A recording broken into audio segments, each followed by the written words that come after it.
Now's as good a time as any to cover flocking. Yeah. I know. Okay. Also, I want to emphasize that that new tech, like, you don't have to remember my terrible presentation. New tech created this beautiful addendum to the LightWave 11 for the manual that goes into all the stuff that you could ever want to know. No. So it goes into all the stuff about unified sampling, flocking, instancing, all the settings. The instancing is probably the bulk of the manual. I'm not even sure I'm going to be able to scrape the surface of it. So this you can get off the New Tech website, and it's a really great, comprehensive introduction to all of the new features of LightWave 11. The reason I was really emphasizing unified sampling is because, again, I really wanted to prep my coworkers for their LightWave 11 gigs, and oh well. So, flocking. Let's get into flocking. So, you go to, if you're using the default LightWave 11 configs, you go to the Effects Tools tab, you turn on the flocking master. How many people have done particle effects using the effects, let's see.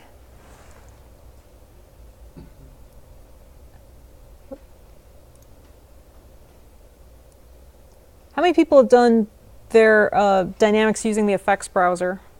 Okay, this is similar. With the effects browser, if you added a particle emitter from it, it would add a null and apply effects emitter to that null for you. This is the same idea. The flock master, if you add a new generator, it'll add a null to the scene, and this null will have a name that's descriptive, new flock, and for the custom object, it will have the flock generator applied. So by default, nothing happens because I didn't hit calculate yet. If I hit calculate, it'll create a 3 by 3 by 3 arrangement of particles, which won't do anything because they're not really messing with each other's space. So they're not affecting each other at this point.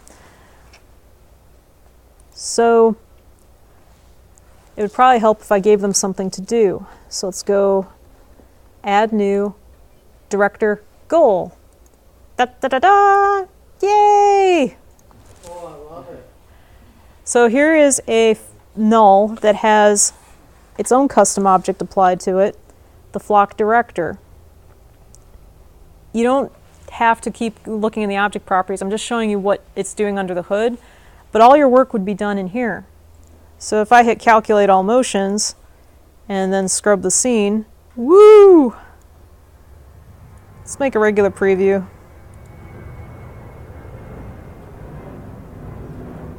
So it's just floating around that goal. Because it's attracted to the goal. Yeah.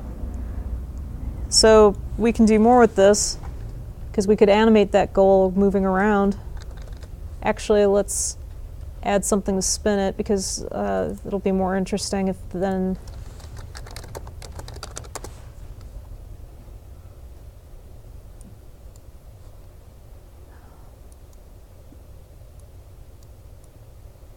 Whoops. My apologies, I'm more used to the classic scene editor.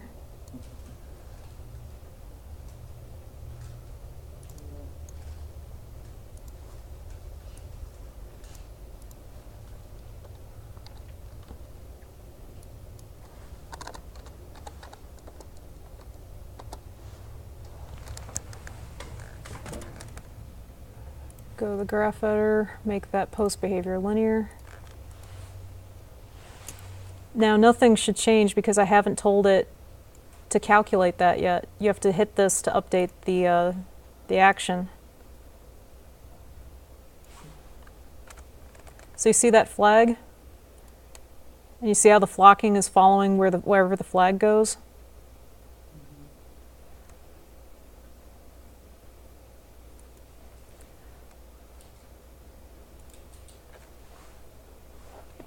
Okay, so we can add more in there.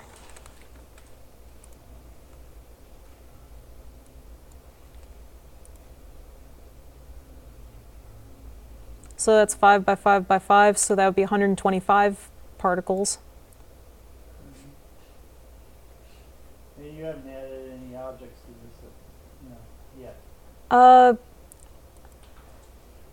don't think flocking particles can actually collide against an object. You can put obstacles in their path. And we'll try that now. Let's add a new one. What are those particles? They don't render anything now, right? No, it's particles. They're just particles. Right, that's right. Just like a regular particle effects emitter, if you don't have hypervoxels applied, if you don't have instancing applied to it, they won't render in your shot either. There's nothing there. I guess that was my point.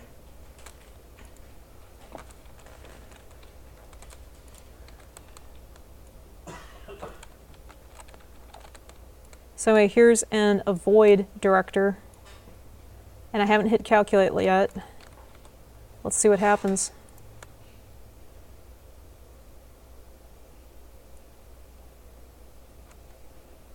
Apparently nothing interesting.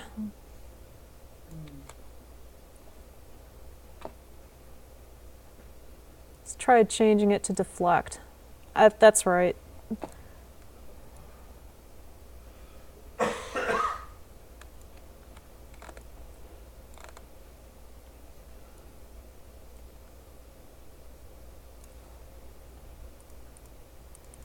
Try increasing the range to, whoop, that might be a bit much. You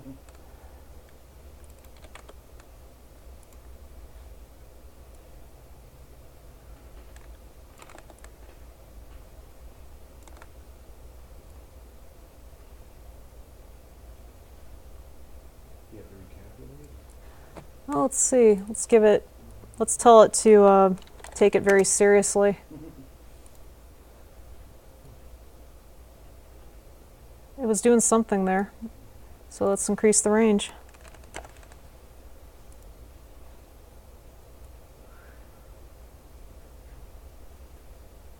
think it's a good series, but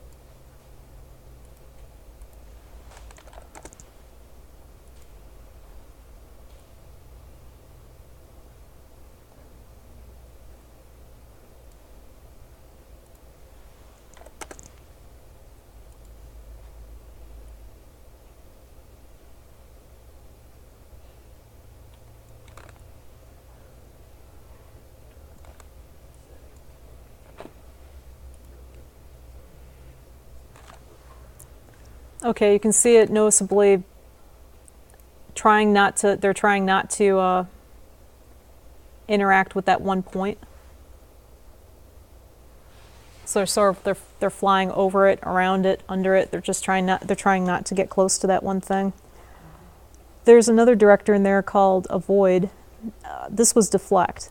Avoid is where if you have a hawk chasing after your birds, where they're not just like avoiding it like it's a tree, they're really avoiding it. So deflect would be for an obstacle like a tree. Let's see what happens if I have avoid in there.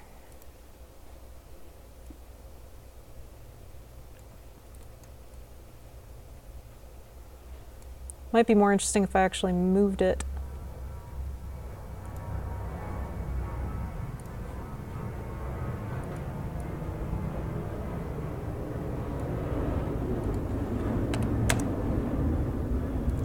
So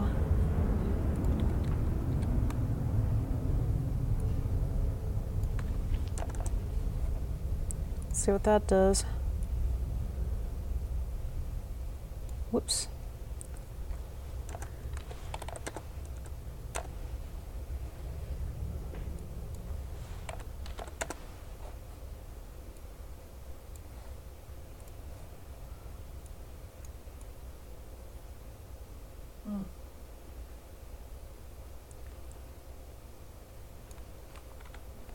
So I guess what you do is you parent one of these to your hawk and have it chase after the prey.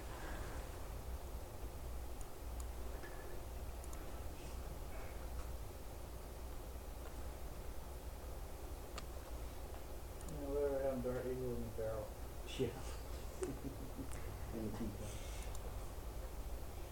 Never should have gotten rid of it.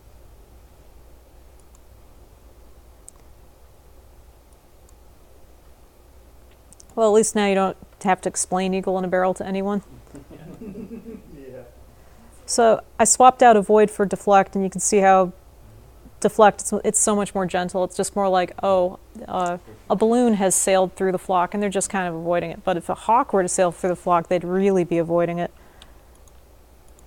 Are there additional parameters on those various things? Is that it? Range and weight? I think range set to 0 would be infinite, so let's see what this does if I have it set to avoid. Ah, maybe not for avoid. Can you go negative? I don't think you can go negative on avoid. I think you actually have to have range on it. Well, let's see what it thinks of that.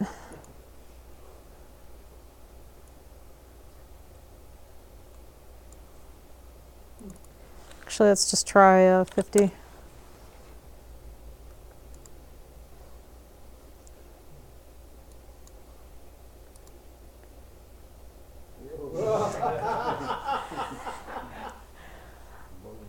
Okay, so I guess if you really want them to give it a wide berth, increase the range. Yeah. Like, oh boy. Now flocking, I gotta hand it to them. It's pretty easy to set up and it's pretty easy to use. When you have something that you like, what you do is you go to, I recommend going to the cache and then saving it out and then clicking use cache. Now there is something you should know, is that the cache is saved with an absolute path at this time. So if you move your content directory, you're gonna have to, and you load up the scene, you're gonna have to repath that cache. Can you edit that in the text editor in the scene? Yeah, you can do that. Like you can replace the old content directory with the new content directory. Problem solved. I guess what I meant, like on the flocking, are there any parameters for the nature of the flock? Oh yes, that would be agents. Each particle is an agent. So let's see. Maybe I should. Okay. Match velocity, that means let's see, if you want them all to move at the exact same rate, set it to 100%. And if you don't want them to have anything in common with each other in terms, see that? Yeah. And if you don't want them to have anything in common with each other when it comes to their speed, you set it to 0. Which is nice and chaotic, but then it's not like they're moving as a group. That's why it defaults to something in between. Well, actually, the behavior. So the more you want them to move in step, you set it to closer to 100%.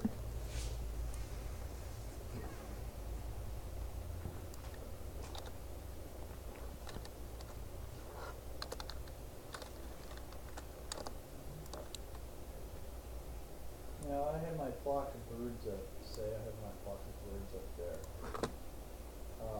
I've attached a physical object to each one of those nodes. And if I could. You could, but I'd rather use instancing to do that. There is an item motion that will let you attach a specific object to a specific point on that flock.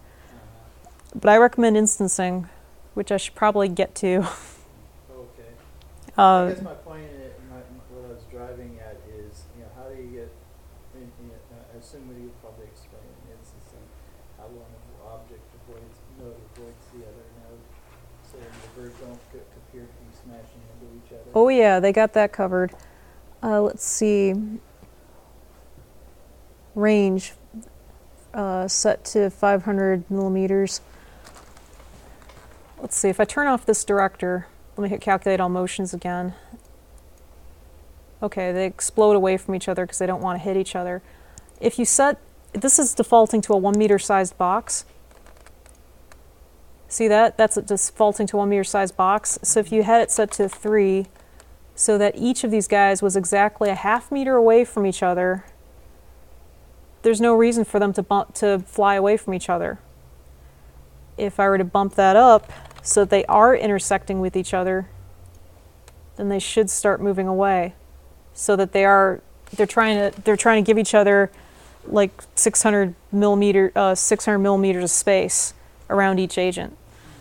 So the more tightly you'd like these guys to be packed, you set it to that.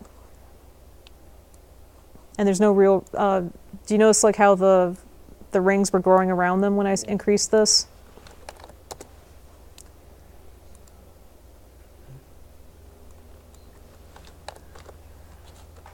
Yeah. That refers to their personal space. So the closer they get to each other, the more they're going to try to elbow each other out of the way once those spheres intersect each other's personal space. The more one might carry the other one, encourage the other one to go along with it. Like if one of the particles is going this way and another particle intersects its space, it might be caught up and say like, oh, I'm going to go join my buddy. That is if they're trying to match each other's speed there. Viewing angle. Now, I remember this was, I'll consult the manual just to confirm, but I think that's more like, are they all kind of focusing in the same general, like, how much can they angle away from each other? This one says that one particle is able to go completely the opposite direction, which is natural. Like, it looks natural. But if I set that to 0, and let me put the goal back up, let's see what happens. Nah, that's not good, because they're not allowed to turn away from each other. If I set it to 45 degrees so that that's a little more breathing room, but that's not the greatest thing. That's getting more natural.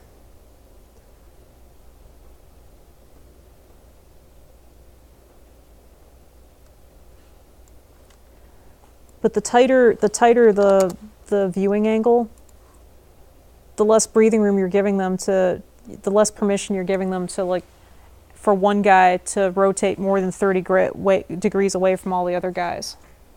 It's better to, I think it's better to give them some breathing room, but if you really want them to have a really tight focus, like they're all gonna be facing the same way, that would be setting them to 0.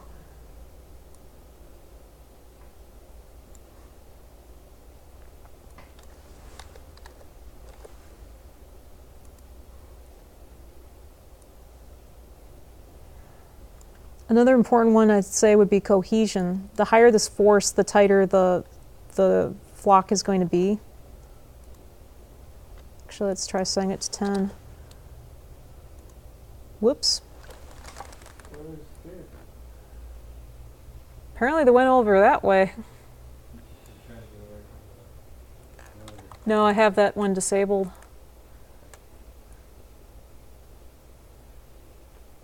Well, anyway, what this does is if the flock is too expansive for your taste, you use this to draw them back to their center. Let me hit that to 0 again. So, maximum speed, if you want them to be faster, let's tell them 10 meters per second.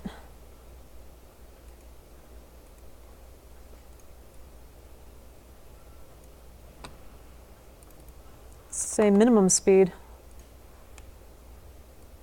Oh yeah, that was fast.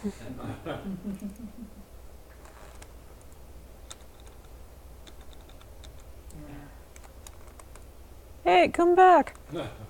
Now this is probably where I better get into acceleration. Right now they've got very slow acceleration, so they can't turn on a dime.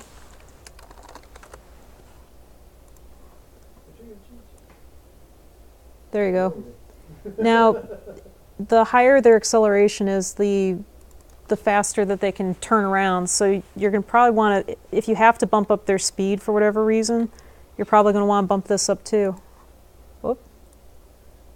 Oh, this is when they have permission to turn really, really, really fast. Probably don't want too much of that. Woohoo! Now this is probably where cohesion would come in handy. If you want a tighter bundle of joy. Let's see what this does.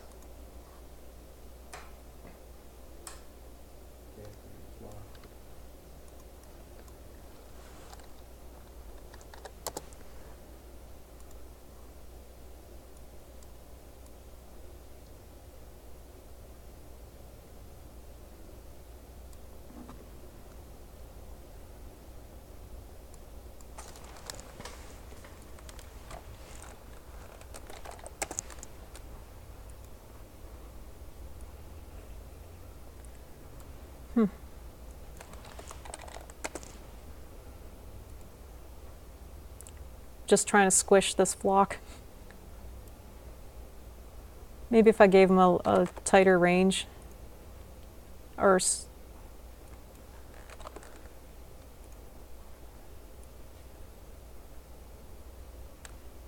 bees! Is there, on that panel, is there any sort of a, you know, if you get yourself into trouble, is there any sort of a reset of defaults? Oh yeah. On it? Here's the reset button. So you can kind of start over without having this. Yep, that's generic. They've got a bunch of presets. Swarm, this is what they think would be adequate for bees. Are those just presets or are they different behavior models? I think they're just presets because when you change them, they change the settings. This one turns on lock to ground, which means that they do not leave the Y. They just stay on a plane then, not on an actual... Yep. And interestingly enough, you're allowed to texture map what the ground level is. You can define the ground level as 1 meter above the x-axis. Oh. And now they're at 1 meter above the x-axis. You can throw a turbulence in there that bumps it up 5 meters. Calculate that. And now they're crawling over that turbulence texture. So if you use the same texture, if you use a displacement to create your terrain, you can use the same displacement to control your flock. Huh? Good idea. Okay.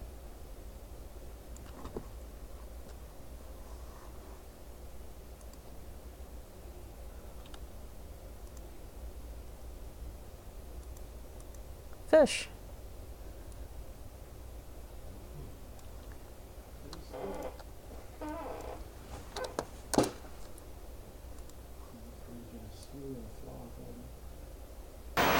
Do you just set your scene to start at a negative then to get them out of their matrix to begin with?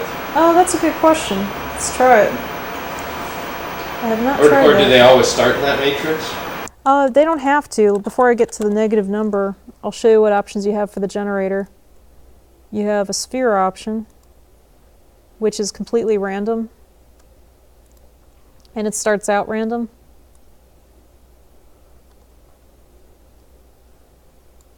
So it's not an obvious grid pattern from the start. So let's see, let's try seeing what happens if you go to negative 100. I'm just kind of wondering like what the start behavior is since you've got to get, you know. You're right, they do allow for pre-roll. So if I go here, so it starts out as a grid, then by frame 0 it's chaotic.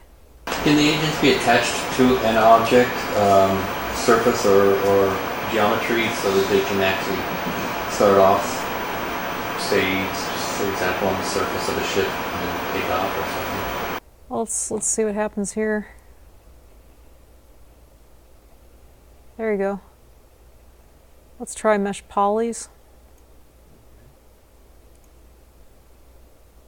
Turn that one off. So that was born from the normal of each polygon. Oh, okay.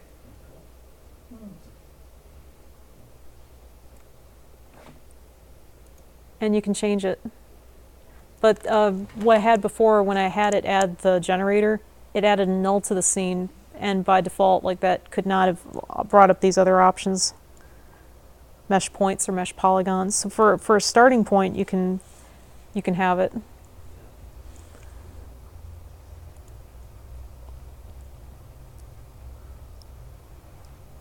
Let's make it go negative 10.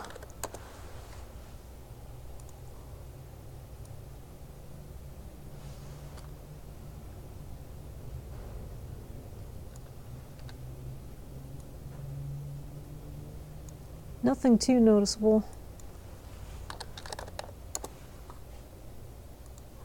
I was just curious if how much influence this had. But it might be for another setting. Like I said, the manual's pretty comprehensive. So it'll probably cover the situations that I've failed to cover in this presentation. Any more questions? So if you want to assign an object to each of those knowledge, you do that through the instancing. Oh, yeah, let's do that right now Yeah. before I run out of time. Okay, so let me hide this cone.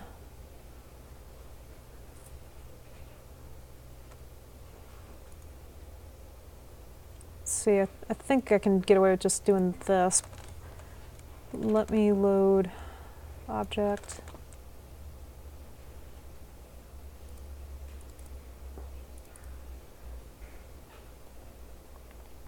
Okay, I'm going to uncheck this in the scene editor too, so nothing shows up in VPR.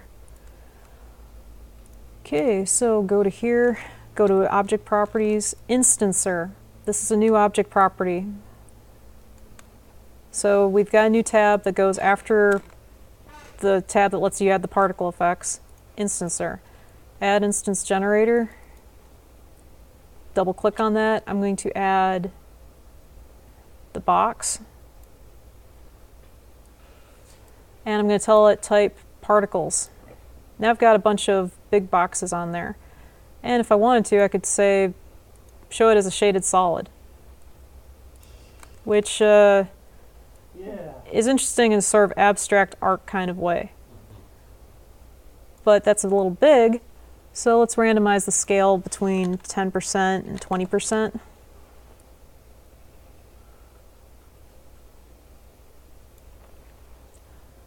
Okay, let's see what VPR has to say about it. Oh, it'd probably help if I actually gave it something to reflect, because this is one of the boxes that has conductor on it. I'll just do this for now.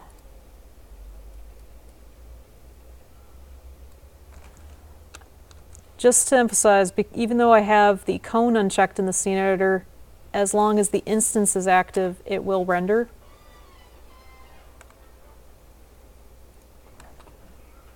Okay, so I probably should cover some other stuff here. So the concept was the cone was the generator, Yep, this was, and you do an instancer on the generator. yes, the cone object has instancer applied to it. See? Right. Because it has the flocking generator applied to it. Okay, so there's a couple things I probably should cover. Right now, there are 3 modes in here: world, local, and parent.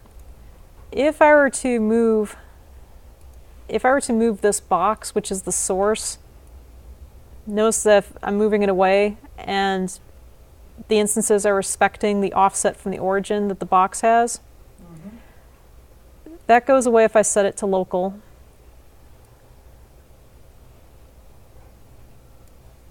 And let's check parent. Okay, the difference, I think, between parent, let me add an intermediary here.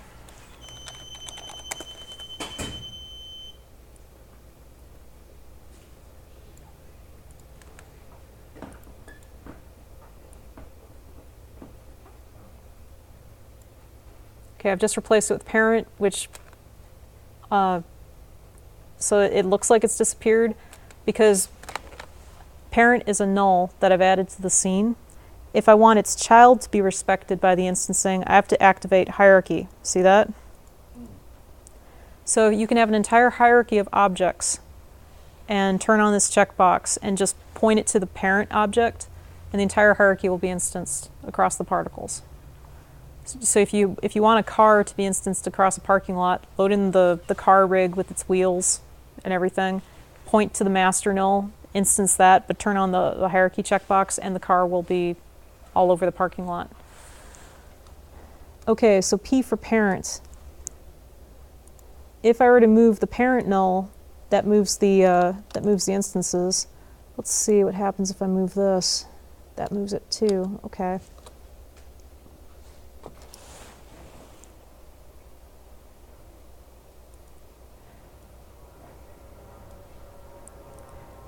I'm trying to remember the difference between world and parent coordinates. It's like I had it in my memory this morning, and I.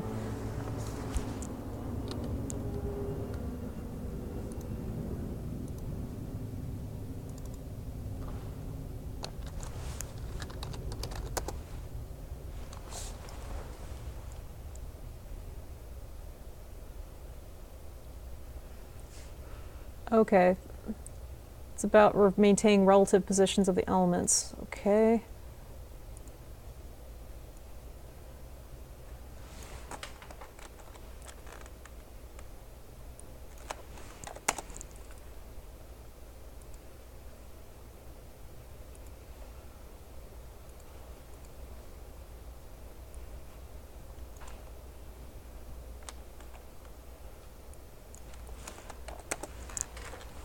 I guess I still have a few things to learn.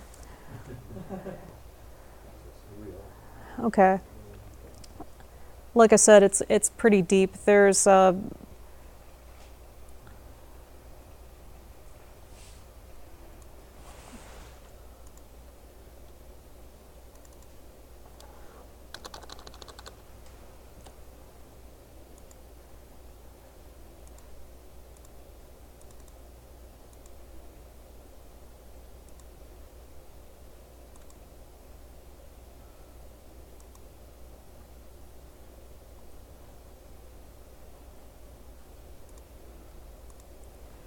So what I'm just trying to do right now is just instance the cone across the surface of this ground plane. So what I did was I added the cone to it, and I set it to local so that I can do stuff like move the cone away and the instances won't move with it.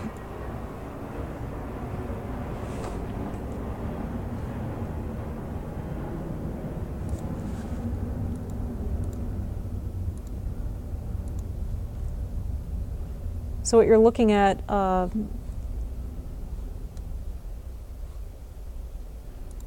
see.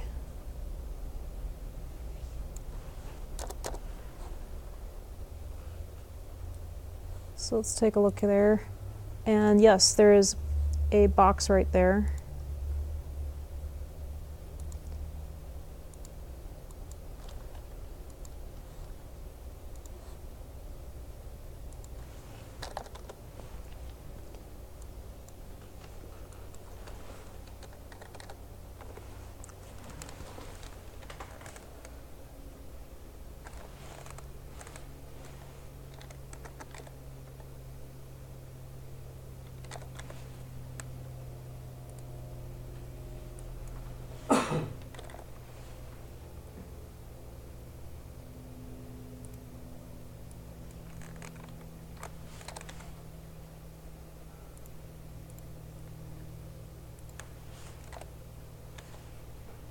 Okay.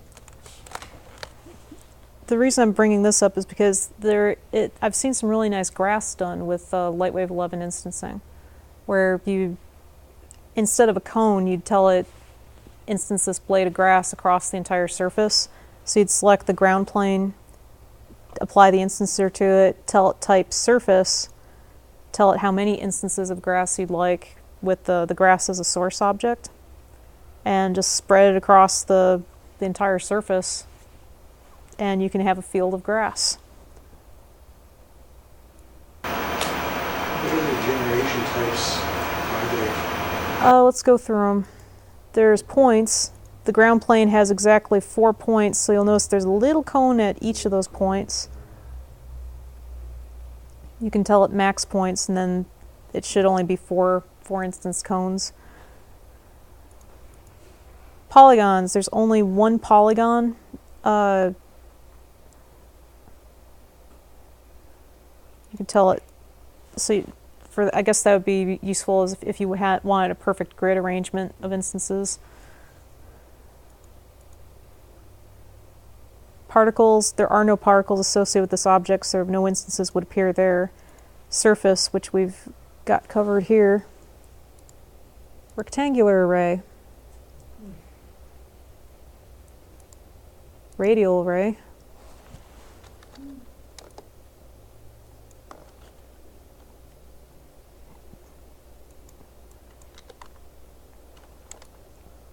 I guess that's good for a DNA helix.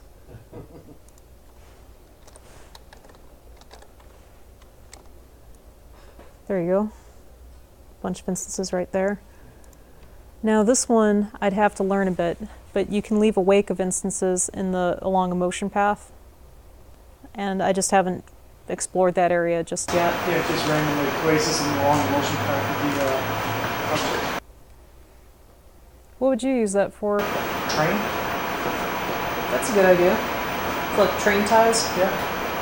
Railroad A ties? long flock of birds flying through the sky. It's got, great big cloud. You can have random offset change so they move off. Use it for dust following the car or something? Yeah, probably. Because you can texture most of the settings too. So you have it, be close at the beginning as it gets further away. Yeah. It's more diffused. Let's try it. And then Or crystals falling in the dark. zombies. And then that renders quickly too, right? Because they're instances. Well, it's geometry renders pretty much the same as everything else. Like you can't tell the difference between the instance and geometry. In render times. Yeah. Render looks everything. Like the instance will be affected by the radiosity. They'll pass light with the radiosity.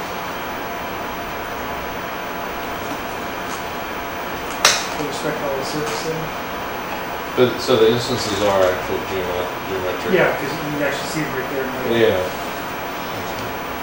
The idea is there's this thing there, volumetric station, so you want to see what the bounding box of where it would be. And because it's volumetric, it doesn't have access to all the shading stuff from nodes.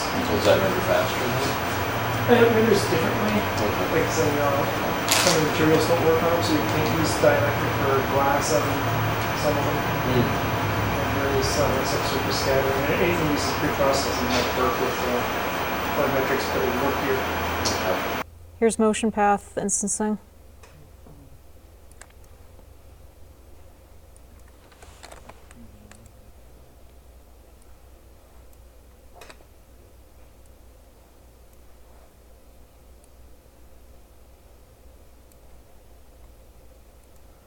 I think it'd be good for something like, maybe something like you want to put a trail line behind a vehicle.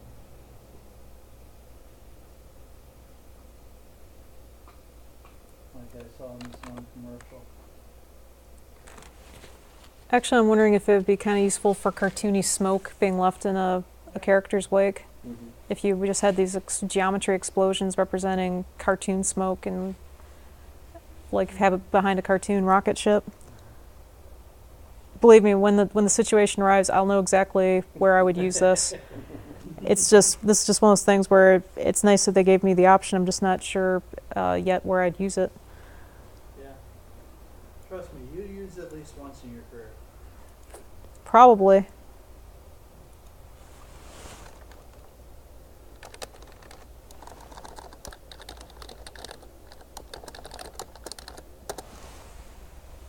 Cool. I probably should cover a couple other things. Like, for example, there is a way to do randomized surface attributes based on instancing. That's completely covered in LightWave 11.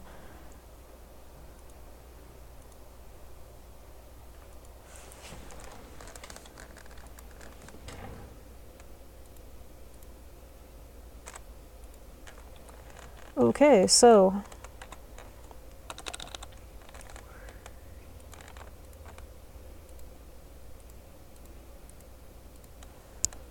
alright, add instance or instance generator. I'm going to select these two guys, add objects, add from layout. There. I think that just loads whatever you have selected.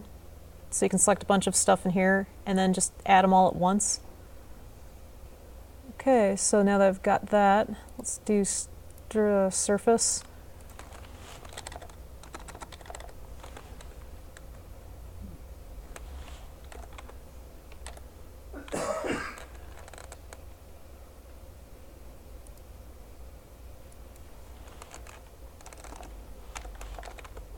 Just give them some random rotation.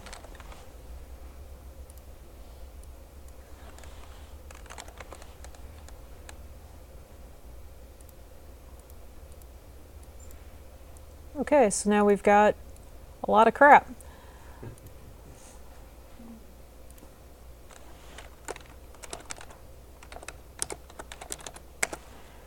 Okay, so I believe it's covered in the surface editor. Right now I've got yellow color for the box. So let's add instance info.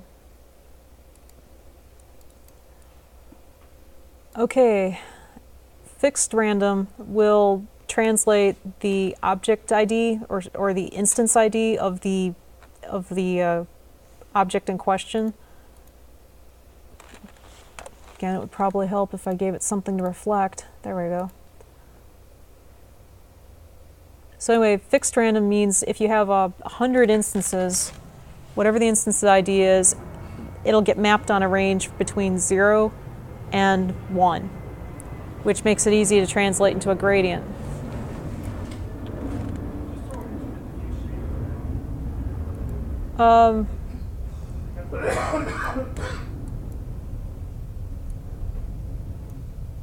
Okay.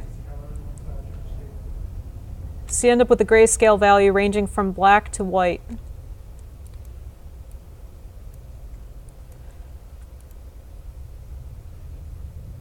So add a gradient, feed this black to white value into the input, feed the color into color, and let's see.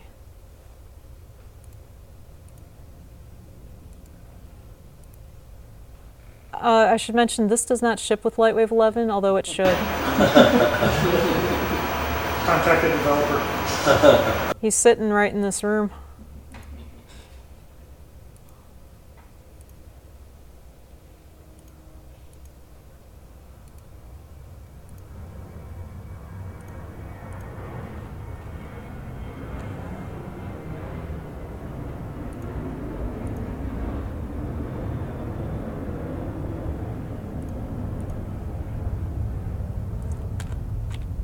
Okay, so feed it a bunch of random colors, and I can do the same for those cones.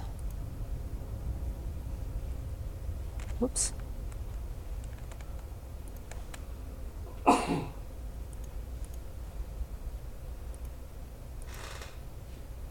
random ID doesn't have any real relation to the actual ID of the object. It generates a random number based on the ID number, using that as a seed. So they're not going to be in the order from like the lowest ID to the highest ID in that gradient. They're just going to be scattered all over, but they're going to be consistent in terms of rank. So they're not going to have anything changing. Whoops. My bad, I just plugged it into the wrong surface. I meant to plug it into the cone.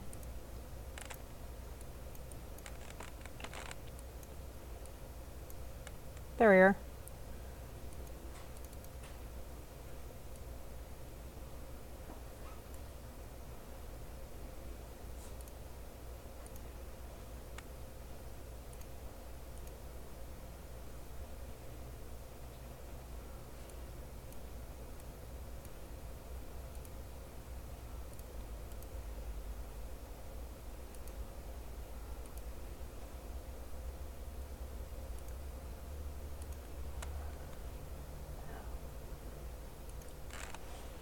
And it doesn't have to be just color, it could be textures. You could use this to drive different textures on a surface. In fact, I'll do that right now with the cone.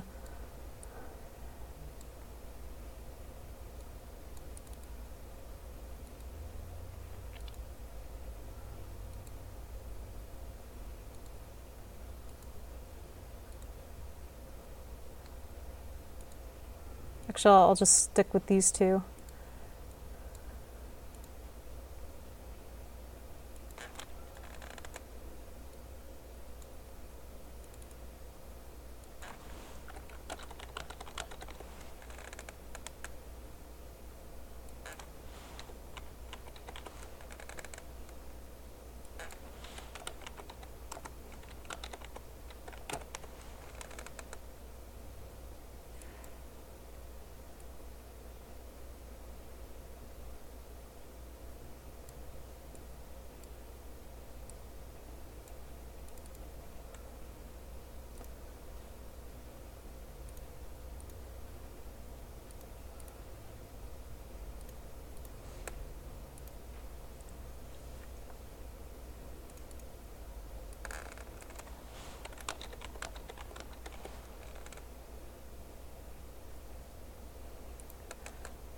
Okay, so what I've done is I've overwritten, instead of just colors, what I've done is I've overwritten what these colors would be with these textures. This one's just some black and white stripes, and this one is green with some ugly red dots on it.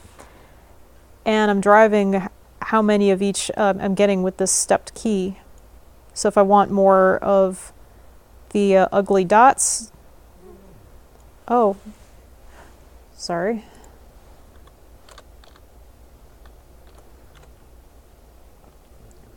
So if I want more stripes, I'll move it down here, and if I want more dots, does that make sense?